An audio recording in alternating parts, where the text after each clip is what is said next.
ఏదో అందరు చెప్తూ ఉంటారు ఆ వంటింటి ఇది అని అంటే అట్లా ఎవరు అనరు, అనకూడదు. వంటింటి అంటే వంటిల్లు నీ జన్మకే మూలము, వంటిల్లు నీ ఆయుర్దాయమునకు మూలము. అది తక్కువ చేయవలసింది కాదు, సర్వోత్కృష్టమైనటువంటి స్థానం. ఈ ఒక మహానుభావుడు యజ్ఞం చేస్తే ఎంత గొప్ప, ఒక గృహిణి వంటింట్లో ఉందంటే యజ్ఞశాల కన్నా గొప్పది వంటింటి. అది వంటింటి యొక్క మహాత్మ్యము. వంటింట్లో ఉన్న అమ్మ అంత గొప్పది.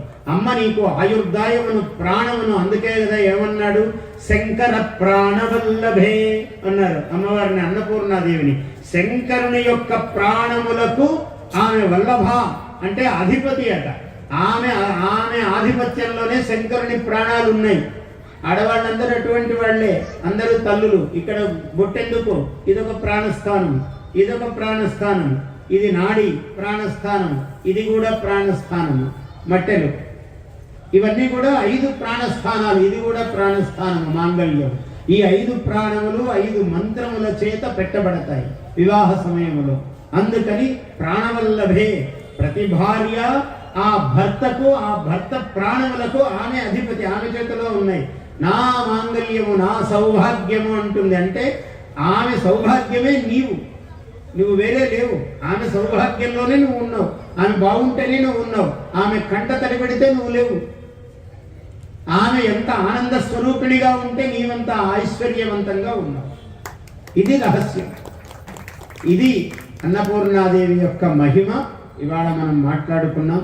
మీ అందరికీ కూడా ఆయురారోగ్య ఐశ్వర్య సిద్ధిరస్తు, అన్నపూర్ణాదేవత కృపా కటాక్ష సిద్ధిరస్తు.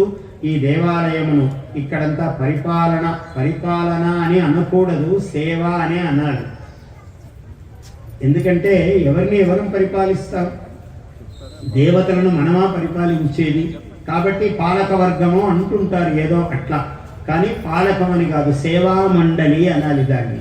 భగవంతుడి దగ్గర చేసే వాళ్ళందరూ సేవా తత్పరులే, భక్తులే. భక్త మండలి, సేవా మండలి, నిర్వహణ మండలి, ఇలాగే ఉండాలి పేర్లు.